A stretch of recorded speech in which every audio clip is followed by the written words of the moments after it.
आप एक पल के लिए इमेजिन करो कि अंधेरी रात में पूरा आसमान काले बादलों से घिरा हुआ है और बहुत तेज बारिश हो रही है, तूफान आया हुआ है और आप एक छोटी सी नाव पर समुद्र के बीचों बीच फंसे हुए हो। आप वहां से निकलने की पूरी कोशिश कर रहे हो, लेकिन दूर दूर तक आपको पानी के अलावा कुछ भी दिखाई नहीं दे रहा और ना ही वहां पर आपकी मदद के लिए कोई मौजूद है। अब आप अपनी इमेजिनेशन से बाहर आओ। आपको पता है आपने ये चीज सिर्फ इमेजिन की है, लेकिन ये घटना असलियत में किसी इंसान के साथ हो चुकी है।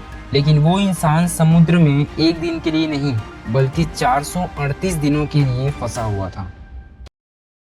2012 जोश सैल्वाडोर एल्वरिंगा नामक ये व्यक्ति मैक्सिको के कोस्टा एजुल नामक एक छोटे से गांव में रहता था। जोश उस समय 36 साल का था और वो एक एक्सपर्ट मछुआरा था। 17 नवंबर 2012 को जोश अपने एक साथी के साथ समुद्र में एक छोटी सी नाव पर मछली पकड़ने के लिए रवाना होता है, जिसमें बस एक इंजन लगा हुआ था और एक रेफ्रिजरेटर रखा हुआ था मछलियों को स्टोर करने के लिए। और इनका प्लान था कि वो समुद्र में सिर्फ 30 घंटे ही बिताएंगे, इसलिए उन्होंने सिर्फ 30 घंटे के लिए ही खाना ले रखा था। लेकिन उसे ये बिल्कुल भी अंदाजा नहीं था कि आगे चलकर वो एक दिन 438 दिनों में बदलने वाले हैं। अब अपने गांव से 120 किलोमीटर दूर जाने के बाद वे लोग मछलियों को पकड़ने के लिए अपनी जाल बिछाते हैं, लेकिन कुछ ही देर बाद वहां पर बहुत तेज तूफान आता है। ये देखने के बाद अपना जाल वहीं छोड़कर वो लोग बोट को वापस अपने गांव की तरफ घुमाकर भागना शुरू करते हैं। अब उस बोट को पूरे 6 घंटे तेज रफ्तार में भगाने के बाद भी वो लोग अपने किनारे से सिर्फ 20 किलोमीटर दूर थे और सामने ही उनका गांव भी नजर आने लगा। लेकिन किस्मत इतनी खराब थी कि उनके गांव से 20 किलोमीटर दूर ही उनका इंजन खराब हो जाता है। अब बोट को आगे बढ़ाने के लिए ना ही उनके पास चप्पू थे और ना ही बोट की डायरेक्शन को कंट्रोल करने वाला सेल,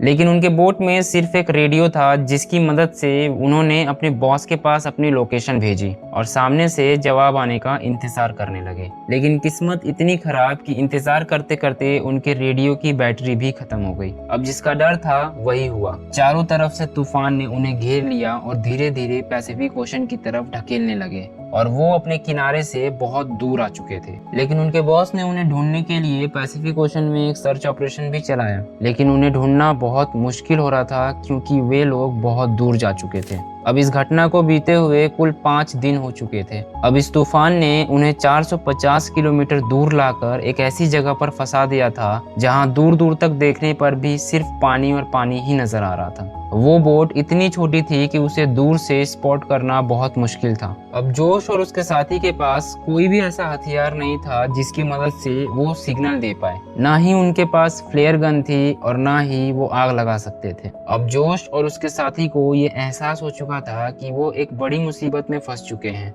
और इनका बचना बहुत मुश्किल है। अब इतने दिन बीत जाने के बाद उनका जो खाना था बहुत पहले ही खत्म हो चुका था। भूख और जिंदा रहने के लिए वे लोग समुद्र से मछलियां पकड़कर कच्चा खाने लगे थे और साथ ही साथ आसमान में उड़ने वाले जो बर्ड्स उनके बोट पर आकर बैठते थे वे लोग उन्हें भी पकड़कर खाने लगे थे। और प्यास से बचने के लिए समुद्र में पड़ी हुई प्लास्टिक की बोतल को लेकर उसमें बारिश के पानी को स्टोर करके अपनी प्यास बुझाते थे। और जब जब बारिश नहीं होती थी तब वे लोग मछलियां और टर्टल्स का खून पीकर अपनी प्यास बुझाते थे। और तकरीबन 4 महीने बाद ये टॉर्चर ना सहने की वजह से जोश के साथी ने सुसाइड कर लिया। अब जोश समुद्र में अकेला पड़ चुका था और उसके साथ बात करने वाला भी कोई नहीं था। बेसिकली जोश एल्वरिंगा एक ऐसी जगह फंसा हुआ था जहाँ से कार्गो शिप भी कभी कभार गुजरा करती थी। अब जोश को इस समुद्र में फंसे हुए पूरे 6 महीने हो चुके थे और उसने अपने साथी को भी खो दिया था। लेकिन अचानक से एक दिन जोश को दूर समुद्र में एक कार्गो शिप दिखाई देती है और उसने 6 महीने बाद उस समुद्र में एक शिप को देखा था।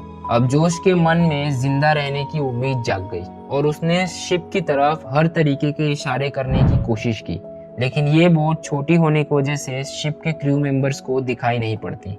अब इतने महीने फंसे रहने के बाद एक जीने की आस दिखाई देती है, लेकिन बदकिस्मती से वो कार्गो शिप भी उसे नजरअंदाज कर देती है।